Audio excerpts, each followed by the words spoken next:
placed in when you start the game. Naturally, this has made a lot of people tempted to cheat in Minecraft speedruns to manipulate luck in their favor. Things such as nearby trees at the start of the game to end pearl drop rates to the location of the end portal. These are all things that can be manipulated by a cheater. In this case, a speedrunner on the mobile version of Minecraft from China that went by the name Limming_NG posted a fake Minecraft speedrun that held second place for the any % mobile version category. What led moderators to conclude that a speedrun was cheated due to a technique named splicing. This involves creating gameplay footage which cuts to other footage without trying to make it look like it was edited. Common places to splice different clips of different runs together in Minecraft to create a set map, a seed favorable to speedrunning, but claiming it was a random seed. In this case, Limming actually started the speedrun by creating what looked like a random map seed, but actually edited in footage from a set seed run. This would explain why the luck he had in the run was so favorable. It wasn't lucky at all, but the map was entirely pre-generated for this run. What caught him out was the Create World screen. Where you see in the background of the Create World menu box, you can actually see a moving animation of Minecraft worlds faintly in the background. If you look closely, you can clearly see in the world creation process, you see the underwater background cut while he is in the loading screen.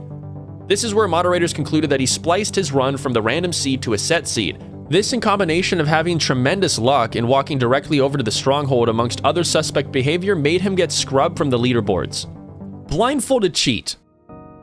So the blindfold category in speedruns is a mostly niche subsection of the speedrun community. Some games have seen speedrunners challenge their audio senses and game knowledge by beating a game while blindfolded. In one of the most competitive speedrun games, such as Super Mario 64, which requires precise movement and jumping, a blindfolded run is an insane challenge. However, that hasn't stopped people from competing in the blindfolded category and trying to get a personal best. One controversy that happened not too long ago involved a lesser-known streamer named Superfast Jellyfish. This streamer decided to stream himself playing Super Mario 64 while wearing a blindfold. He told his audience that this was his third time doing a blindfolded run, so he should be pretty bad at it, right? Wrong. Blindfolded runs typically require what is called a normalized setup, which involves you moving to a movement barrier, then orienting your character to the right direction based on audio cues from hitting a wall. This is a very memory-intensive skill, which requires massive amounts of practice to master. Superfast Jellyfish, on the other hand, used many strategies that would be used in a normal speedrun of Super Mario 64, which for all intents and purposes cannot be done while blindfolded due to having no audio cue or normalized setup. Not to mention having way too good gameplay in some later stages of speedrun, blowing through Fire Sea like it was nothing, knowing exactly where to jump and precise angles to orient his character. However, that's not to say that the streamer didn't put in the effort to make the runs look fake. He would do things like extremely hard to execute long jumps, then would then struggle to touch the star. Or play extremely well and attempt strategies no blindfolded speedrunner would ever attempt, then make very simple and basic mistakes to sell the idea that he really was playing blind. All of this drama hit a climax when the YouTuber named CharlieBrown64 posted his analysis of this joke of a speedrun. It's a shame to the legitimate blindfolded speedrunners of Mario 64 that this nonsense was even attempted for what almost everyone in the speedrunning community believes is blatant cheating. Fake Mario run.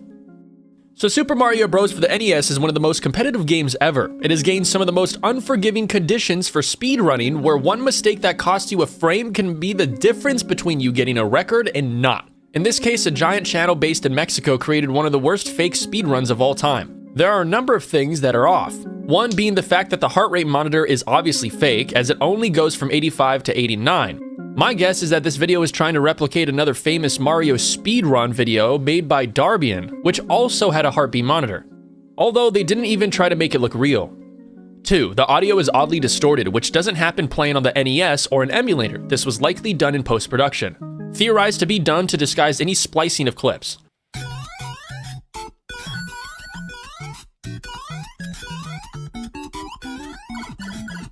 3. The footage of the gameplay is inconsistent with the stats at the top of the screen.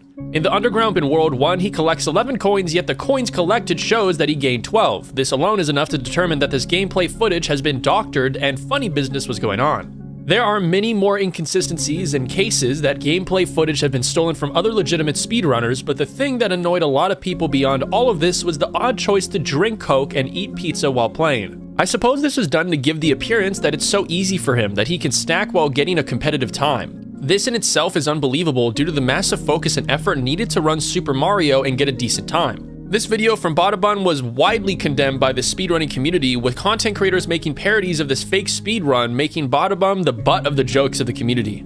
Cluster truck faked. So the game Cluster Truck is a fun game you can pick up and play. The goal is simple, to get to the end of the stage jumping onto the moving trucks without touching the floor. The game can be deceptively challenging, and this has led to a small but dedicated community of speedrunners. This involves a drama with two Cluster Truck speedrunners named Connor Ace and Ronan Pawn. Connor Ace submitted a speedrun to Summer Games Done Quick to be featured at the event. The record he submitted was amazingly good and was actually the world record by a large margin. Because submission runs don't go through the same verification process as what a normal run submitted to a leaderboard, some splicing was used by Connor to make this run look as good as possible to hopefully get featured at SGDQ. It turned out he was splicing runs of individual levels he completed and made it look like a full unedited playthrough of the game. What caught him out was the in-game reticule. This small reticule was present throughout the run, and the two dots circling the large dot spin in a consistent way, even through loading screens.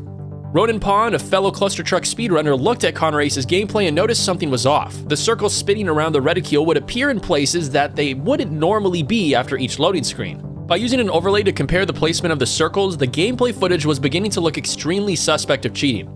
After accusations mounted against Connor Ace, he finally admitted he spliced the run, even defending his actions by saying that it was okay since he didn't submit to a leaderboard and it was only a submission to SGDQ. From what I gather, this guy is actually a good speedrunner of Cluster Truck. However, faking this run, he wasn't anticipating the public to watch what was a massive mistake, as he could have made a submission run to SGDQ and could have gotten in without cheating like this.